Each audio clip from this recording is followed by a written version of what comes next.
Does Safemoon need Binance? This is something a lot of people have been speculating about and what that could mean for Safemoon, so let's discuss it. Welcome back to the channel, Safemoon Millionaires. We have a big video today. We're going to be discussing three main things. First of all, we're going to be discussing what exactly Binance has to offer that Safemoon needs. Then secondly, we're going to be discussing some of the barriers that could prevent this partnership from actually happening. And then last but not least, I'll be giving you guys my final verdict as to whether Safemoon really does need Binance. So make sure you stick around till the end of the video, and if you haven't already, make sure to subscribe right now. So in one of my earlier videos, I talked about how Safemoon could end up competing with Binance, or perhaps even overtaking it with their own blockchain and their own exchange. But one of the key things that I mentioned is that Safemoon needed volume to be able to achieve this, and a lot of it. As of now, Safemoon has 581 trillion tokens in circulation. Yup, you heard me right, 581 trillion tokens. So in order for Safemoon to see a significant price increase,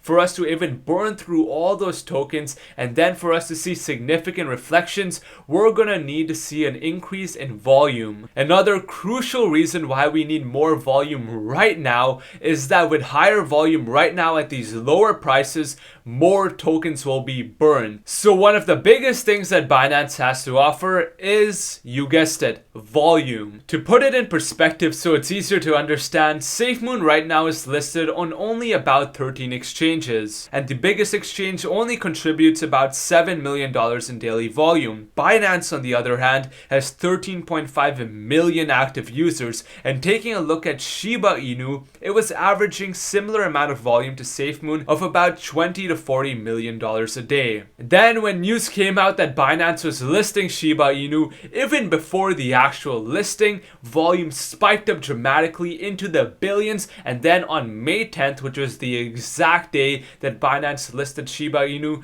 volume hit a high of about $18 billion that day. And since then, it's been averaging about $500 million a day, with Binance contributing $150 million of that. I know it's not exactly a fair comparison because they're completely different tokens, but the point is the volume and the effect of increased volume. So according to Safemoon Mark's math, just to sustain even $1 billion in daily volume, Safemoon has to reach a price of 0.00009 or a 25x from where it's at right now. But even if Safemoon stayed at its current price of about 0.000004 and had $100 million in daily volume, 523 billion Safemoon tokens would be burnt every day. So there's no denying that a Binance listing wouldn't help Safemoon, especially when prices are lower and burn rates are high. But not just that, Binance is a big stepping stone for Safemoon to get onto other exchanges as well,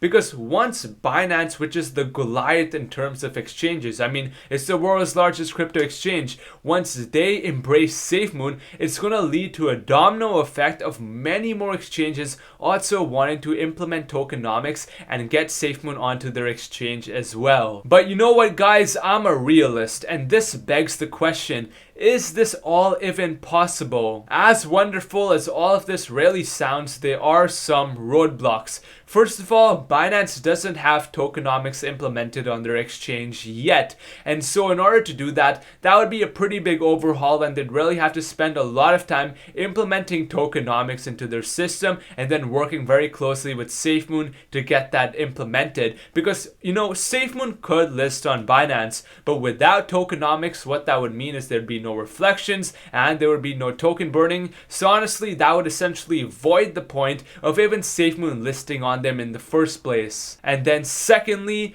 I honestly believe that Binance fears Safemoon. As much as they may deny it, you can't ignore that what Safemoon is attempting to do is similar to what Binance did years back, but only better. And so by listing Safemoon, it's essentially like they're listing their competition, and that's why we're seeing Binance list so many other coins coins that are meme coins over Safemoon instead. You know, I don't think this is going to be a huge problem, but this is definitely factored into their decision. I mean, if Safemoon decide to launch their app, their wallet, their card, and their exchange, within only a few days, we'd have millions of users. So that's just something to reflect on. So, what's my final verdict? The question everyone wants answered.